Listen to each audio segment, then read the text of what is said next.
Continuamos con las clases de laboratorio 2, servicio a licenciatura en geofísica. Ahorita entramos a la unidad 3, que es la última unidad del programa, que se trata de mediciones eléctricas. Pero las mediciones eléctricas son importantes, ¿no? Porque conocemos, para empezar, los primeros 3 parámetros. Podemos conocer voltaje, registrar, hacer la medición y registrar su cantidad, amperaje o intensidad de corriente eléctrica, ohmiaje. Necesitamos, para armar ciertos circuitos, conocer los valores de la resistencia. Bueno, y podríamos citar también un batiorímetro, ¿verdad?, que mide la potencia en una central eléctrica, o el mismo contador que se le llama, ¿verdad?, que mide la energía que consumimos en vatios por hora, al que nosotros le llamamos el contador, que está de electricidad, pero también muchas veces le llamamos contador al de agua también, ¿no? La cantidad de metros cúbicos que se consume pues, en el tiempo. Y el contador sería la energía pues, que consumimos en un determinado tiempo. O sea, potencia por tiempo nos daría energía, porque potencia es energía sobre tiempo. La energía consumida sería potencia por tiempo. Entonces es un aparato que mide la potencia en determinado tiempo. Pero en el programa solo cita estos 3. Entonces vamos a seguir las indicaciones del programa.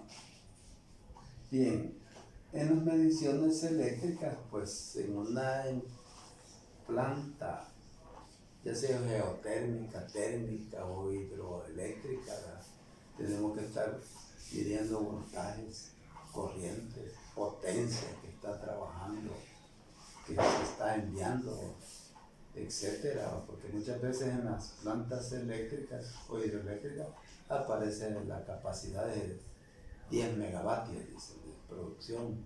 Entonces todo eso se controla, ¿va?, porque también las empresas distribuidoras de energía eléctrica tienen que saber qué potencia les está llegando y qué potencia están distribuyendo pues, en los diferentes locales, empresas o domicilios. Bien, comencemos pues. El voltaje o tensión es conocido, es físicamente lo que es diferencia de potencial, ¿verdad?, pero técnicamente es conocido como voltaje o como tensión, ¿verdad? Se habla de baja tensión, media tensión y alta tensión, ¿verdad? Cuando la empresa encargada de esto pues manejan pues estos términos, ¿va?, de acuerdo a los usos que se le va a dar a la energía eléctrica. La tensión la simbolizamos, como ya sabemos, con una V mayúscula. En el sistema internacional es el volt, en honor a Alejandro Volta, que fue uno de los físicos italianos que formó el primer circuito eléctrico con una batería. O sea, ya hubo un movimiento de cargas eléctricas, porque anteriormente solo se trabajaba con electricidad por fenómenos electrostáticos, frotación, pues, algo así, ¿verdad? Ahora que muchas veces lo hemos españolizado y le llamamos volt a esto, pero internacionalmente volt. La corriente eléctrica o intensidad de corriente eléctrica, pero técnicamente es conocido como corriente eléctrica. La simbolizamos con una I mayúscula. En el sistema internacional, el voltio es el sistema internacional, ¿verdad? Y el ampere, en honor a Jean-Marie Ampère, un científico francés, ¿verdad?, estudioso de los fenómenos eléctricos, se le llama esto ampere. En el sistema internacional es ampere, que se simboliza con una letra A. Ahora el miliamperio es su múltiplo del amperio. Un amperio tiene 1000 miliamperios, porque el amperio es una cantidad algo grande, ¿verdad? Si trabajamos con circuitos de laboratorio, pues trabajamos con corrientes de miliamperio. Pero ya industrialmente sí podemos hablar de amperio. Lo españolizamos y le llamamos amperio. La resistencia, el otro parámetro que ya lo hemos visto en las unidades anteriores, se simboliza por una R, ¿verdad? Este es el símbolo de unidad de medida en el sistema internacional, ohm, ¿verdad? En honor a Sigmund Ohm, ¿verdad? Un científico alemán, ¿verdad? Que formó esa relación de esos parámetros, ¿verdad? Le llamaron ley de Ohm, pero realmente no es una ley física, sino que se podía llamar una relación de Ohm, pero como históricamente quedó la ley de Ohm, pues así se sigue llamando, ¿verdad? Porque una ley física se convierte en ley cuando se cumple, pues, para una generalidad, ¿verdad? Ahora, si se cumple para solo elementos resistivos puros, es una cosa, pero si ya le ponemos semiconductores, ya no se cumple la ley de Ohm, entonces debería de cumplirse para todo. En el sistema internacional es Ohm, pero nosotros españolizados le llamamos ohmio, ¿verdad? Entonces estos tres parámetros son los que interesan medirlos en un circuito eléctrico, ya sea que sean circuitos pequeños, como en circuitos de alta tensión. De todas maneras siempre se va a medir esto. Lo que pasa es que cada instrumentación está adecuado para la cantidad, así están diseñados, fabricados, ¿no?, que vamos a medir, y muchas veces se mide indirectamente para no exponer los equipos y no exponer a los que realizan las mediciones, ¿verdad? Recuerden que la física es la medida también, ciencia de las medidas indirectas, ¿verdad? No nos vamos a ir a poner a una alta tensión a medir con un aparato, pues, y suframos un choque eléctrico. Ya en los paneles de control están diseñados para que indirectamente, pues, se hagan estas medidas. Ahora quiere decirles una situación, porque en los medidores eléctricos, ¿verdad?, tenemos las dos situaciones, de los análogos y los digitales, ¿verdad? Los análogos son aquellos que tienen una escala, una aguja, que están bien, porque antes en los paneles de control en las centrales eléctricas, pues, se veían estos con escala, y eso ya va pasando, ya estamos en la era digital y ya todas las instalaciones modernas van a venir con equipo digital, donde aparece, pues, una cantidad en la pantalla del aparato, pero la medida es la misma. Bien, quiero decirles también que la construcción de estos aparatos análogos de medida, pues, ha disminuido bastantemente. Hoy en día sería más caro utilizar un aparato análogo, la construcción de él es más complicado que uno digital. Entonces, por exactitud y otra situación de que ya no estamos interpretando, bueno, la escala, cuánto tiene, cuánto valen las divisiones mayores, cuánto vale la menor, qué incerteza voy a apreciar en el momento de ver la aguja, ver si ya está calibrada o desde cero. Entonces en el digital no, ¿verdad? Ahí en el display nos aparece, pues, ya una cantidad numérica acompañada de su unidad, entonces es más fácil de leer. Y si supuestamente, pues, los aparatos están bien diseñados, pues es confiable la medida. ¿Ves? Como cuando el médico ocupa el termómetro clínico a base de mercurio, ¿verdad?, que se introduce en la boca o en una axila, espera un cierto tiempo, y con un prisma el médico de la lectura. Pues no, con una pistola, con un detector de temperatura y un rayo, pues hay un circuito electrónico, ¿verdad?, entonces que puede, pues, digitalmente dar la temperatura de una persona. Pues algo similar es esto. Pero sin embargo, pues tenemos que ver las bases, ¿verdad? Por ejemplo, en un análogo del tipo LATFAM, ¿verdad?, hay una bobinita dentro de un campo magnético. Cuando la corriente pasa sobre esa bobina dentro del campo magnético, igual que el motor de corriente, los motores eléctricos, entonces la aguja sufre un torque. Y ese torque es proporcional a la ¿cómo se llama? Corriente de derivación que pasa, porque no pasa toda la corriente por el aparato, no tiene una fraccioncita de esa corriente, pero con esa fraccioncita de corriente nosotros podemos graduar una escala con grandes cantidades, supuestamente. Así han sido diseñados pues los analógicos, con resistencias Shunt, que le dicen, ¿no? Que son resistencias que desvían una fraccioncita de la que detecta esa bobinita, porque esa bobinita que mueve en la aguja pues es bien sensible y le pasa un montón de corriente, se quema inmediatamente. Entonces se ha diseñado eléctricamente para que con una pequeña fracción de corriente de toda la que va a pasar por la línea, el aparato sea capaz de estar graduado pues con cantidades mayores. Bien, instrumentos de medición, ¿qué son en realidad? Pues de medición eléctrica, por supuesto. Son instrumentos que miden señales eléctricas que pueden ser registradas y medidas. Son aparatos diseñados para detectar una señal DC, AC o pulsante, de acuerdo a la medida de medida. Se utilizan en todos los campos de la ciencia y tecnología. Porque hay diversas aplicaciones de circuitos eléctricos, electrónicos, cuando tenemos que estar midiendo pues esas tres. Esta es una señal, recuerden que la DC es una señal directa y la AC es una señal eléctrica senoidal, ¿verdad? Y otra pulsante pues que está con pulsos, ¿verdad? Muchas veces hay que medir también corriente pulsante o un voltaje pulsante, pues también pues el aparato va a estar de acuerdo a qué tipo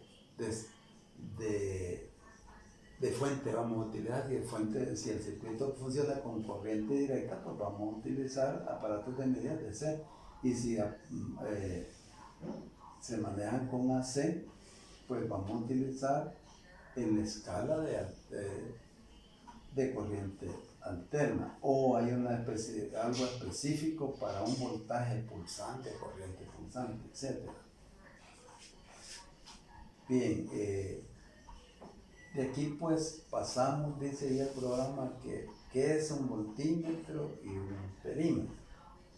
Bien, el voltímetro mide la tensión o voltaje en la corriente eléctrica. Este siempre se va a conectar, de acuerdo a la que vamos a medir, en paralelo, ¿verdad? Porque lo conectamos en serie, no nos mide. Es más, hasta lo podríamos arruinar si equivocamos la forma de conexión, ¿verdad? Lastimosamente, pues no estamos con nuestro laboratorio en la universidad, ¿no? Porque todo esto podríamos, nosotros en un laboratorio, un circuito sencillo, pues, quiero decirles también, ¿verdad?, que para fines de laboratorio, ¿verdad?, básicos, ¿verdad?, se siguen fabricando voltímetros y amperímetros, con una situación pedagógica, ¿verdad? Pero después lo que voy a llegar a esto, pues, es al manejo del multímetro. El multímetro o multitester, ¿verdad?, que le llama BOM también. Tiene varias mediciones, es un aparato 3, 4 en 1 de medidas que se pueden hacer, ¿verdad?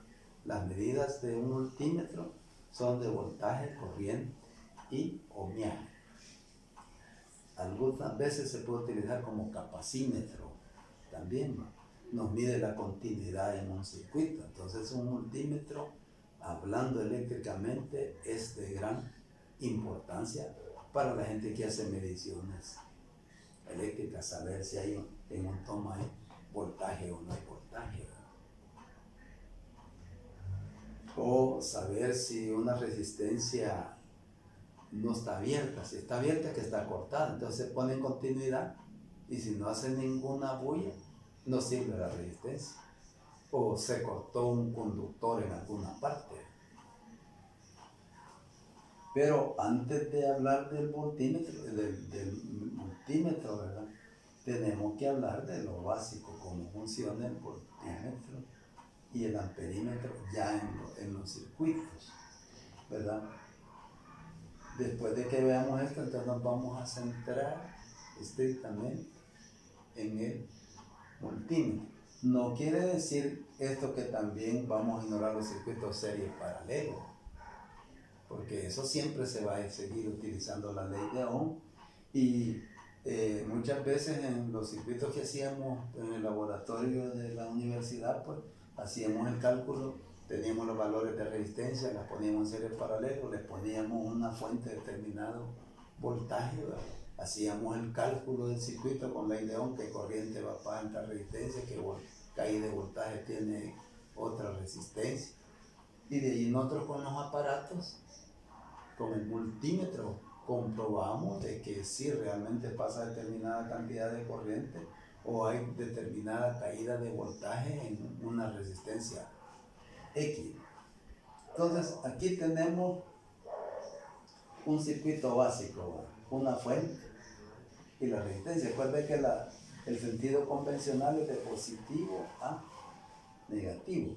Entonces, si yo voy a medir, por ejemplo, qué voltaje va a caer en esta fuente, en esta resistencia, ¿cierto? Entonces, si este es un circuito de SEBA, de corriente directa, entonces el positivo del voltímetro va al positivo de aquí de la fuente y el extremo que llega al negativo va al negativo del voltímetro. Cuando lo hacíamos con voltímetros analógicos, ¿verdad? Entonces, si equivocamos la polaridad, nos va a marcar la aguja al contrario, ¿verdad? O sea que cuando es DC, hay que respetar la polaridad. Con el multímetro, el tester, llamémosle más fácil, tester, ¿no? Con el tester, pues el común sería el negativo y la otra línea de los dos conectores haría las veces de positivo más que el selector de el tester lo tendríamos en las escalas de corriente directa, porque si no respetamos este selector, entonces arruinamos el multímetro, el tester. Entonces, de eso pues, lo que hacíamos en el laboratorio no era hacer los cálculos cuantitativos de un circuito, entonces uno ya tenía la idea y en base a eso uno utilizaba con el tester, ¿va? Porque quiero contarles que ya voltímetros y amperímetros no tenemos en la universidad, nosotros tenemos multímetros, no tester. Entonces uno pues podría escoger una escala siempre un poco más de lo que da pues en el cálculo matemático para protección del aparato, la cantidad, los parámetros numéricos más el selector que debe estar en la parte de tensión y tensión DC. Entonces aquí está conectado el voltímetro en paralelo con la resistencia. Si la resistencia interna de esta fuente de fuerza electromotriz es bastante mínima, el voltaje que me estaría dando aquí es parecido al voltaje de la fuente, ¿verdad? O podría ser ligeramente menor por el voltaje que consume la resistencia interna de esto. Pero si la resistencia interna es casi despreciable, pues este voltaje tendría que coincidir con el voltaje de la fuente. Allá en el circuito 2, llamémosle este circuito 1, ¿verdad? Y este circuito 2, hay tres resistencias en paralelo. Entonces acuérdense que en paralelo, aquí pues miren, positivo con negativo. Este punto eléctrico es este mismo punto. Este punto eléctrico es este mismo punto. Entonces, allí me daría el voltaje que en paralelo es común para esas tres resistencias. Ese voltaje sería aproximadamente el voltaje de la batería. Entonces, por ley de Ohm, yo puedo, y sin aplicar ley de Ohm, estoy seguro de que el voltaje que me dará el voltímetro sería el voltaje de la fuente. ¿verdad? Es como que también, suponga que vamos a medir el voltaje de una batería en vacío, una batería, un acumulador de aplicación automotriz, ¿verdad? Yo tengo los dos bordes, no tengo nada conectado, pero yo puedo poner en los bordes el positivo de el común al negativo de la batería y en la otra punta, en el otro extremo. Y en vacío, pues la batería me podría dar 12 voltios.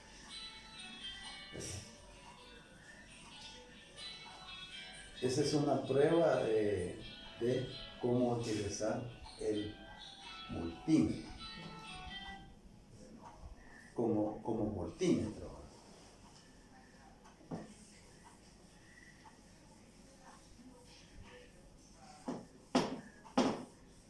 Ahora bien, si tenemos un circuito con una fuente alterna, entonces aquí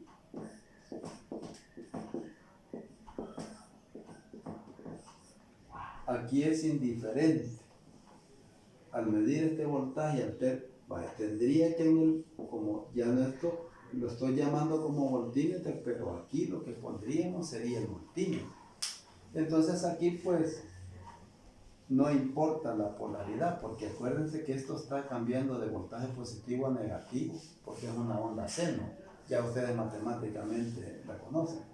Aquí no importa la polaridad en corriente alterna, y aquí pues este multímetro tendría que ponerlo en el selector AC, y de acuerdo a la corriente, aquí pues pondríamos una corriente I, no importa, ¿verdad? También la corriente está fluctuando de negativo a positivo, pasando por cero.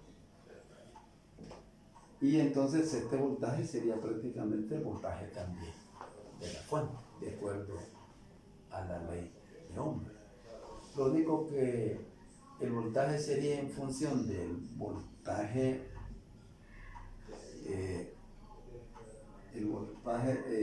B sub 0, ¿verdad? Porque acuérdense que aquí hay un voltaje máximo, hay un voltaje máximo positivo, máximo negativo, hay un voltaje cero, hay un voltaje RMS que sería el voltaje eficaz, ¿verdad? Y en los circuitos de corriente alterna trabajamos más con voltaje RMS, que sería más o menos el voltaje eficaz en corriente alterna. Es como cuando oímos hablar de la potencia en los aparatos de sonido.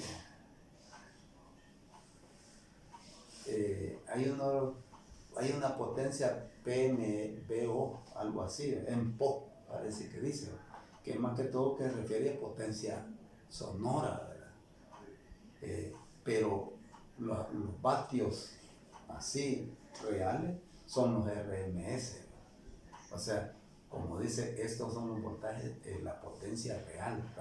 RMS es raíz cuadrática media. Entonces son la potencia. Si hablamos de potencia, es la potencia eficaz. Porque así como hay voltaje RMS, corriente RMS, hay potencia RMS, o sea, potencia real. Entonces, hoy en día comercialmente hay un montón de aparatos de sonido, les ponen 20.000 en power y dicen, gran potencia, pero habría que preguntarse cuál es la potencia de RMS. Por ejemplo, un aparato de sonido para una casa normal que maneje 75 vatios RMS, ya es una potencia suficiente para una casa. Ahora, ya si hablamos de una disco móvil, para hablar de 1000 vatios de RMS, ya para una gran potencia. Pues así son las bocinas, los conductores hay que ponerlos a la fuente inicial que viene de la calle, ¿verdad? Porque no va a poner en cualquier toma ya una disco.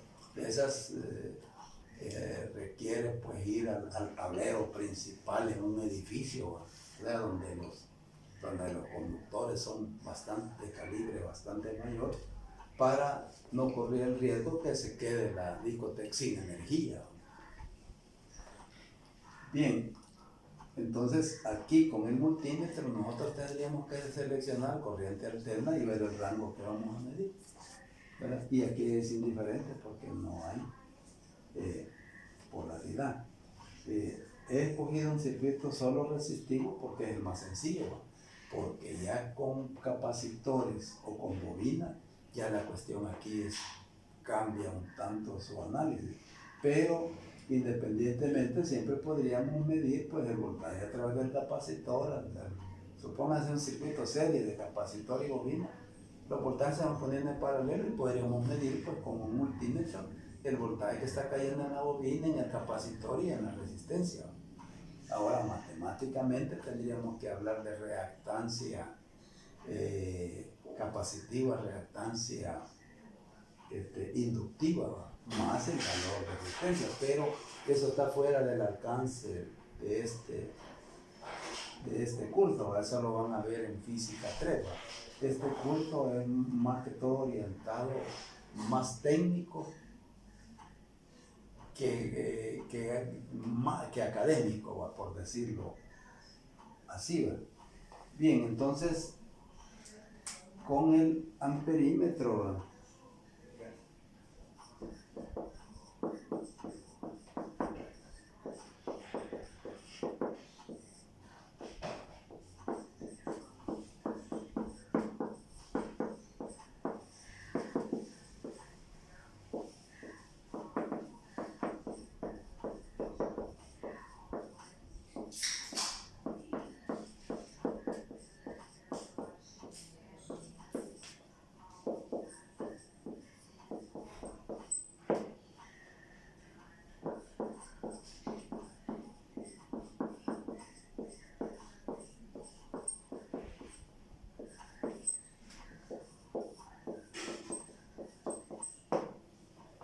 El amperímetro va a medir un instrumento que mide la intensidad de corriente, tanto en DC como en AC, y siempre va a ir conectado en serie, en donde nosotros necesitemos conocer qué cantidad de corriente pasa por determinado conductor o de un circuito completo. Bien, esto pues igual si hablamos del multímetro, pues tendríamos que seleccionar el tipo de señal que va a manejar, si es AC o DC, y el rango de corriente que esperamos manejar. Supóngase un circuito básico aquí, positivo, negativo.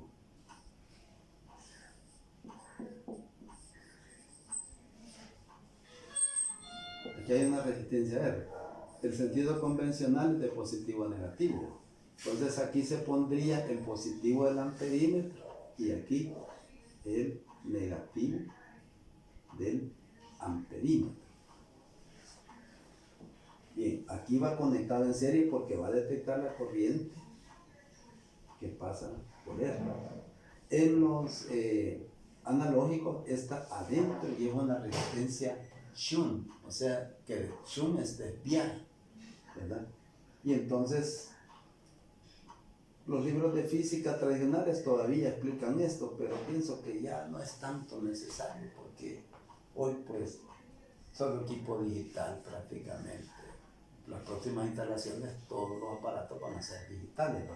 Pero para ver de dónde viene, pero acuerden que lo digital fue inspirado en lo analógico también, ¿verdad? O sea que no es que aquello no sirvió, pues.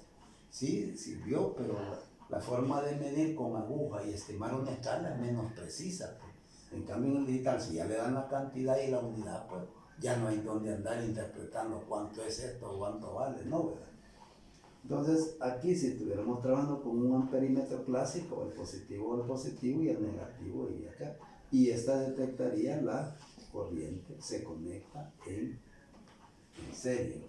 Podrían haber más resistencias acá, pues podríamos colocar el amperímetro en una resistencia intermedia en serie, donde necesitamos conocer esa corriente, ¿verdad?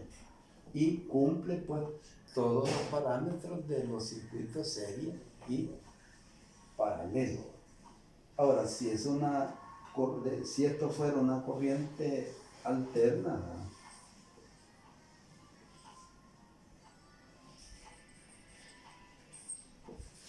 el amperímetro o multímetro iría aquí, veríamos el Lexol,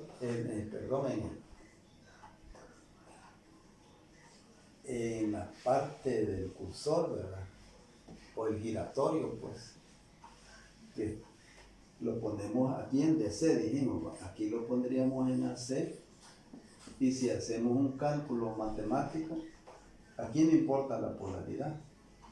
Entonces nosotros utilizaríamos el multímetro en una escala de 0 a 10. O aquí le he puesto A, pero podría estar midiendo yo miliamperios, porque la mayoría de estos aparatos en miliamperios vienen para medirlo. Y tiene una conexión especial el multímetro cuando yo voy a medir de 0 a 10 amperios, que ya es bastante corriente, ¿no? Hablando de experimentos de laboratorio. Porque ya cuando trabajamos con bastantes corrientes en una central hidroeléctrica, ya están en un panel de control ya instalado. Nadie va a andar en el momento instalando. El técnico llega, pues, o ingeniero, o licenciado, ¿verdad?, en geofísica, y y puede andar tomando lecturas o registradas. Hoy, pues, en aquel tiempo se pasaban así manualmente, ¿verdad? Hoy pienso que a través de una computadora nos puede entrar al sistema y vemos qué corriente está pasando, el voltaje y qué potencia está produciendo la central, ya sea geotérmica o hidroeléctrica o térmica. Entonces, eso es lo que podríamos hablar del voltímetro y el amperímetro. Yo quería explicar esto para que cuando ya hablemos del multímetro, pues ya va a tener idea cómo van a ir conectados en el circuito. Me quedaría hasta acá, ¿verdad? Y continuaríamos en la próxima clase.